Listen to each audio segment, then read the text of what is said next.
everyone, welcome back to GK Today. I am Buddhadeb and in this video we'll cover the current affairs. Before we move ahead, let me inform you that these questions are part of our Daily 20 MCQ series 2022 in the GK Today's Android application. So if you are looking for the text version of these questions and their explanations along with the interactive quiz, you may consider joining our Daily 20 MCQ series in the GK Today Android application. In this course in app, you get daily 20 MCQs, a fortnightly quiz, a monthly revision document, and also category-wise revision e-books that are optimized for reading on mobile. You are also able to access all archives of questions from January 2020 onwards. And let me tell you one more thing. If you want the Hindi version of this session, you can refer to our former channel named as GK Today. The link has been given in the description box from where you can reach to. So without taking much of your time, let's get started. Good morning everyone. Welcome back to GK Today. And today we'll be discussing most important MCQs for 30th and 31st of January 2022. Starting with very first question, which is the northernmost state of India as of 2022? So Himachal Pradesh is the northernmost state of India and it shares borders with the Union territories of Jammu Kashmir and Ladakh to the north. Okay. So the state has celebrated its 52nd full statehood day on 25th of January recently, as it was formed as the 18th Indian state on the same day in the year 1971. And the first Chief Minister of Himachal Pradesh was Dr. Yashwant Singh Parmar. Also, talking about the history of Himachal Pradesh, in the year 1950, Himachal became a Part C state. Then it became a union territory in the year 1956. Okay. Now do remember that 21st of January marks the 50th anniversary of the formation of the states Manipur, Meghalaya and Tripura, which were created on this day in the year 1972. So Manipur and Tripura were the princely states while Meghalaya was the part of Assam. So the states came into being under the Northeastern Region Reorganization Act of 1971. Okay. So recently they have also celebrated their 50th statehood day. Also do remember that the state of Arunachal Pradesh was created in 1972 and in the year 2022 it has also completed its 50 years successfully. And Arunachal Pradesh share its boundaries with total 3 countries, which are these: China, Myanmar and Bhutan. Okay. So on this day, various decisions have been taken by the state government of Arunachal Pradesh. For example, first is Arunachal Pradesh government is to establish Arunachal Pradesh Infrastructure Financing Authority. Okay. Then second is the district level good governance index is said to be formulated here. Now you have to tell me which Indian state or union territory is first to implement the district level good governance index. Now third is Arunachal Pradesh has decided to confer one of the highest state award of Arunachal Pradesh named as Arunachal Ratna Award to late K.A.A. Raja, who was the former governor of Arunachal Pradesh. Okay. Also 365 infrastructure projects are to be inaugurated and completed between 2022 and 2023. And also additional 5,000 rupees over the existing 20,000 rupees has been proposed for the Dulari Kanya scheme. So these are some of the important initiatives of Arunachal Pradesh which they have recently taken on their statehood day. Now apart from it, talking about Nagaland state, it was carved out of Assam in the year 1963 and the two states share 512.1 kilometers long border. So Nagaland has been demanding the Naga Hills and all Naga dominated areas in the North Kachar and Nagaon districts of Assam to be the part of the state, and the governments of Nagaland and Assam announced that they are ready for out-of-court settlement of the long pending interstate boundary dispute recently. Okay. So if you are asked that Nagaland was carved out from which state with which it shares a 512 kilometers long border, answer would be Assam. Okay. Question number 2. INS Khukri Memorial is located in which state or union territory? So this is a Indo-Pakistani War Memorial commemorating a frigate attacked by a Pakistani submarine in the year 1976. So INS Khukri, which is the lead ship of the Indian Navy's Khukri class corvettes and an indigenous surface-to-surface missile fitted vessel. So this was handed over to the Diu administration and it was built by Mazagon Dock Shipbuilders Limited. And this ship was commissioned in the year 1989 in Mumbai. So recently the ship has been decommissioned in December 2021 and sent to Diu for public display in INS Khukri Memorial. Okay.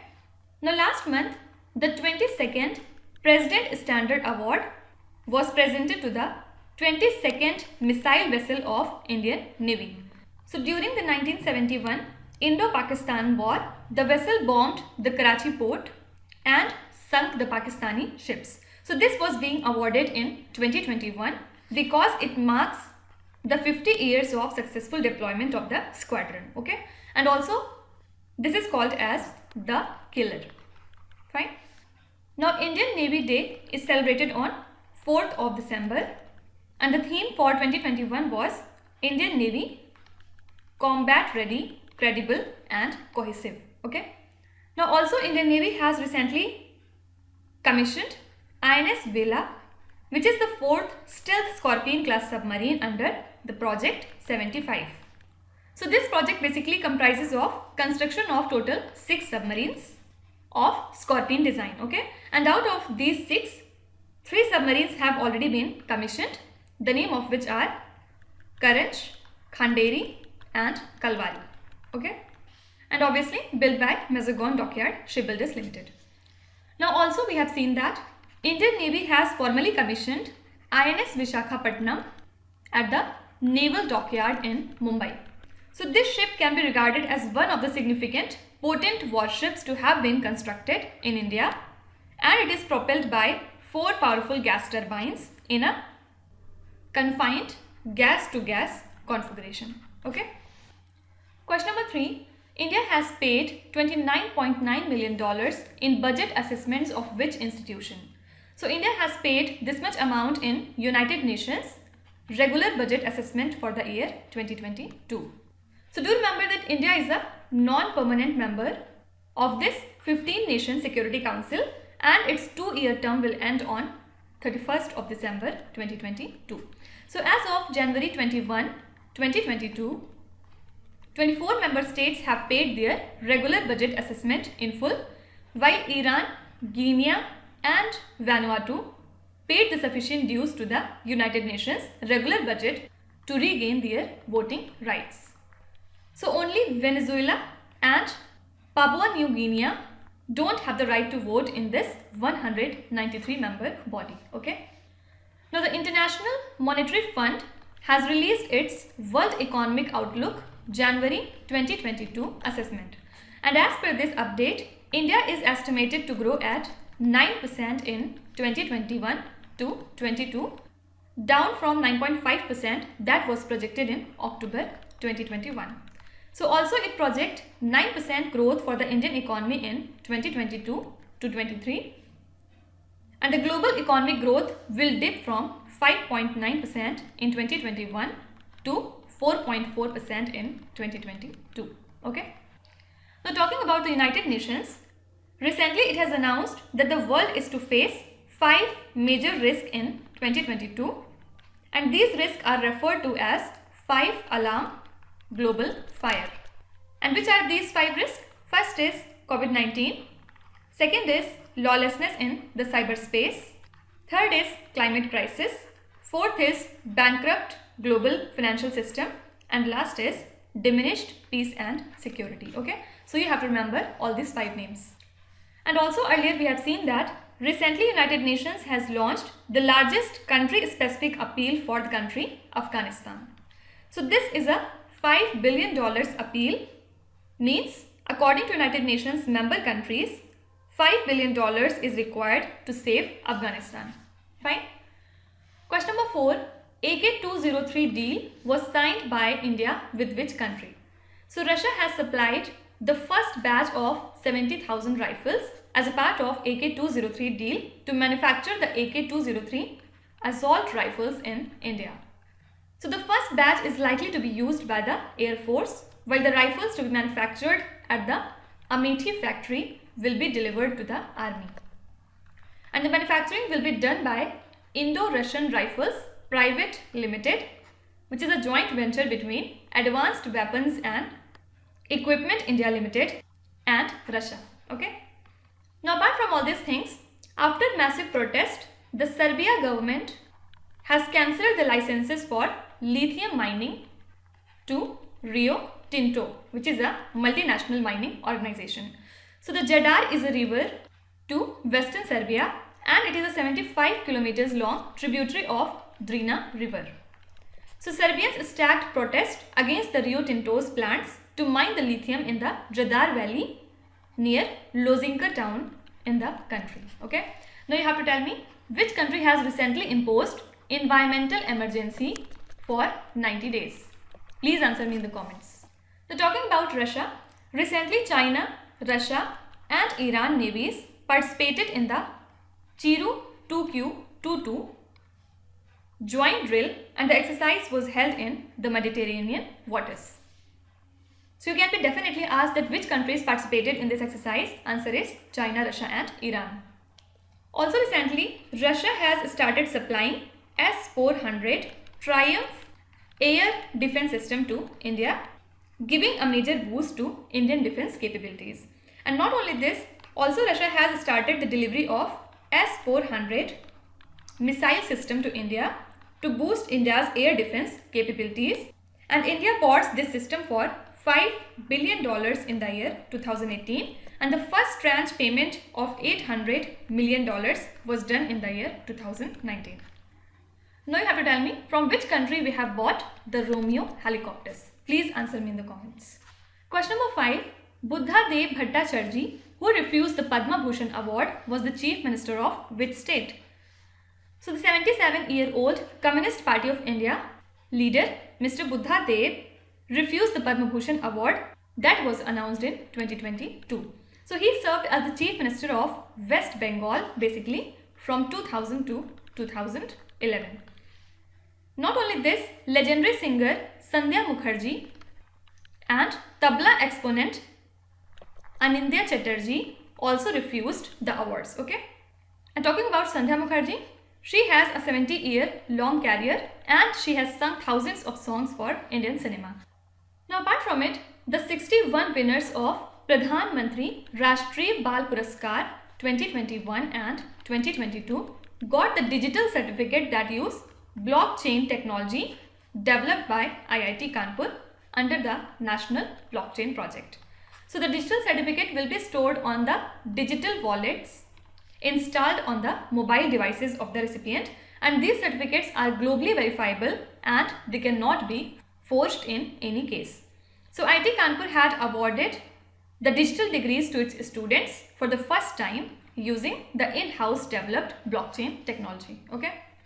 So definitely you can be asked that which award was presented using the blockchain driven technology during the occasion of Republic Day. Answer would be Pradhan Mantri Rashtriya Bal Puraskar. Now in the previous lecture we have seen that Assam government is set to confer the state's highest civilian award, that is Assam Vaibhav, to whom? To the philanthropist Ratan Tata. Also Kuzangal from India won the best film award in the Asian Film Competition section at the 20th Dhaka International Film Festival, and it was directed by P.S. Vinodhraj from the state Tamil Nadu. Do remember that India has won total 4 out of 17 awards in this event. Then also we have seen that 56th Jananpith Award for the year 2021 was given to Assamese poet Neelmani Funkan, while the 57th Jananpith Award for the year 2022 was given to the Konkani writer Damodar Mauzo. Fine. Question number 6. The Punjab and Maharashtra Cooperative Bank was amalgamated with which bank? So the government has approved the plan for the amalgamation of the Punjab and Maharashtra Cooperative Bank with Unity Small Finance Bank. So this is a joint venture between Centrum Financial Services and digital payments platform, that is BharatPe. So all the branches of the PMC bank will function as the branches of Unity Small Finance Bank Limited with immediate effect. Okay. Now do remember that HDFC Bank has been conferred with Best Private Bank in India at the Global Private Banking Awards 2021. Headquarter of this bank lies in Mumbai. Who's the CEO? Shashidhar Jagdishan, while chairman is Atanu Chakraborty. Also do remember that RBI has recently cancelled the certificate of authorization of two payment system operators, Muthoot Vehicle and Asset Finance Limited, and second is Echo India Financial Services Private Limited, because they were found to be non-compliant with the regulatory requirements under the Payment and Settlement System Act of 2007. Fine. Also do remember that Paytm Payments Bank Limited became the largest and the fastest growing UPI beneficiary in India, as it becomes the first beneficiary bank in the country to achieve the landmark of over 926 million UPI transactions in a single month. So chairman of Paytm Payments Bank Limited is Vijay Shekhar Sharma, and MD and CEO of this is Satish Kumar Gupta. Can you tell me why Mr. Vijay Shekhar Sharma was in news these days for one more thing? Please answer me in the comments. Question number 7. What is the rank of India in the Corruption Perception Index of 2021? Very important question. So India's rank improved just one place to 85 now among 180 countries in the Corruption Perception Index of 2021. So this index is released by the Transparency International, which basically ranks 180 countries and territories by their perceived levels of public sector corruption, and in a scale of 0 to 100, where 0 is highly corrupt and 100 is very clean. India's score was 40. And the report also raised concerns over India's democratic status. Okay. Now do remember that Apple has retained its position as the most valuable brand in the year 2022 according to the Brand Finance 2022 Global 500 report. So the top 5 companies were Apple, then Amazon, after that Google, after that Microsoft, and at 5th place it was Walmart. Fine. So these 5 are the most valuable brands in 2022. Then talking about the Hindley Passport Index, India has been ranked at 83rd among 111 countries. Do remember that top position was occupied by Japan and Singapore, and the last was Afghanistan. So basically Oman and Armenia are the latest destinations where Indian passport holders can visit without obtaining a visa. Okay, so this is also very important. Definitely it can be asked in your exams. Now Chennai International Airport has been ranked at 8th place for on-time performance for the year 2021. So the top 3 positions were like this. First was Miami Airport from USA. Second was Fukuoka Airport from Japan. And third was again from Japan, it is Alameda Airport. Okay. So these 3 are also important, do remember it. Question number 8. Manyam and Alluri Sitarama Raju are the newly formed tribal districts of which particular state? So Andhra Pradesh has notified that Andhra Pradesh now has 13 new districts under the Andhra Pradesh District Formation Act. And the total number of districts in Andhra Pradesh is now 26. So it has 25 Lok Sabha constituencies, and each is supposed to be made a revenue district as well. So only Araku constituency is split into 2 new districts, Manyam and Alluri Sitaram Raju, which are named after the legendary Telugu freedom fighter, and now these are the 2 new tribal districts. Okay.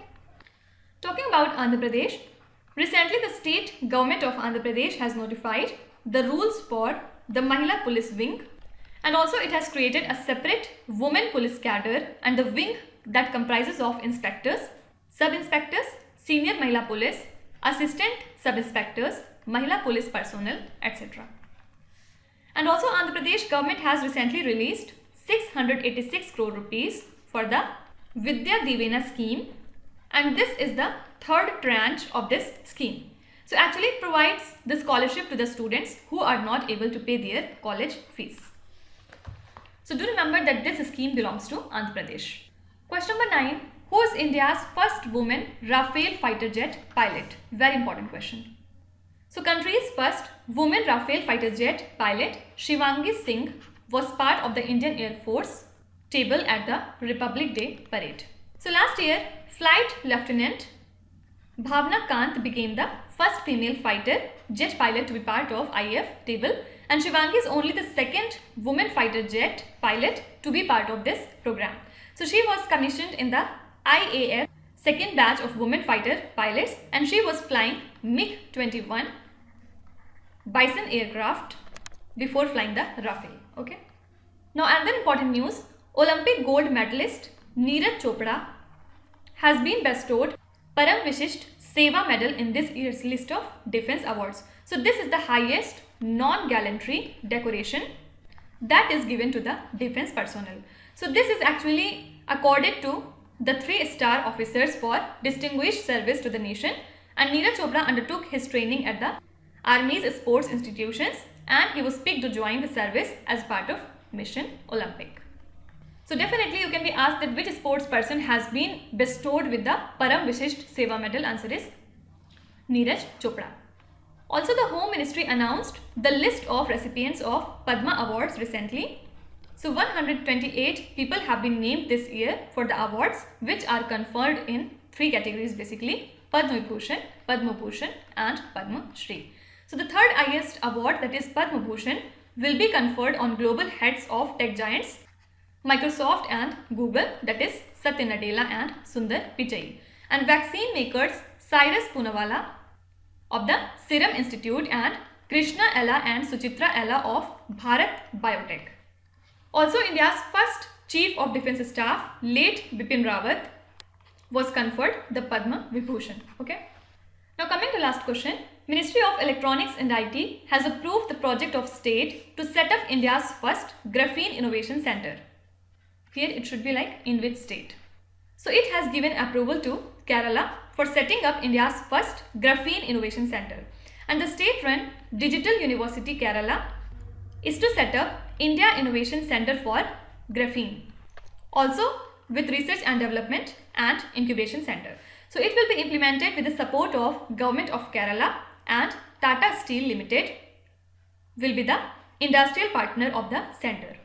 So do remember that graphene is the thinnest and the strongest material in the world and could replace indium in the OLED screens. What does O stands for here? It is organic. Now earlier we have seen that the Kerala University of Fisheries and Ocean Studies has been chosen to join a research project under a NASA-ISRO collaborative project. So as we know that NASA and ISRO have been jointly developing a space-borne synthetic aperture radar, that is NISAR, which will be launched in January 2023. So NISAR will provide a high-resolution data for the large areas, and it will have the capability for systematic observation of the Earth resources. And also it will provide the time series data for ecosystem applications as well. Okay.